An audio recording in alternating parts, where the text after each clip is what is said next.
hordoftoota chaayinaalaa Abu Salahuddin hundi keessanuu baga nagaan dhuftanii baga nagaan jiraatan isiniin jaa. Akkasuma kanatti aansuudhaan hawaasa keenya har'a ergaa bareedduu isinii qabadhee dhufe.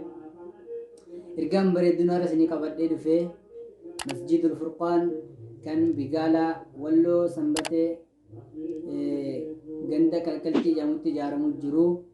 Akkasuma kana qofaas miti gamonumaan barattoota achi keessa barataman warroonni sadaqaa qabeenya keessan kennatanii qabeenya keessan Masjida Furqaaniifis barattootaafis quraana bituu kennatan gammadaa jechuudhaaf isinii dhufne har'a. Kennaan isin kennatan sun sadaqaan isin sadaqatan suni kunuu akka galma gahee bifa viidiyootiin isin agarsiifna. Tunis dhaamsa keenya faanteenya bu'a. Tana qofaas miti warri mana rabbiitti dhaabbataa jirtan halkanii fi guyyaa rabbiin isiniif haa dhaabbatu. Beekaa gaa namni wama facaafate hammata. Har'a khairii yoo facaafattan guyyaa boruu hammattanii rabbiin rizqii isinirraa baastan rizqii guddoo bakka isiniif haa buusu.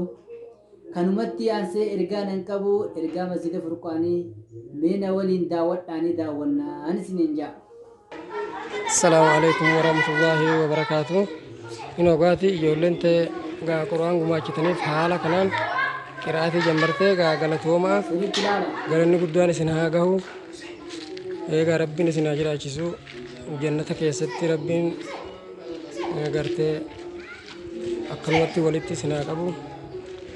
Inshaallah gaa kino haala kanaan jiran jecha galatoomaa gaa warri quraan kana gumaachitan masjidni keessani quraani keessani masjida rabbiitis quraanis kan rabbiiti hundinuu gumaachitanii jirtanii galatoomaa gaatee. Assalaamu alaikum warahmatullahi wabarakatuhu.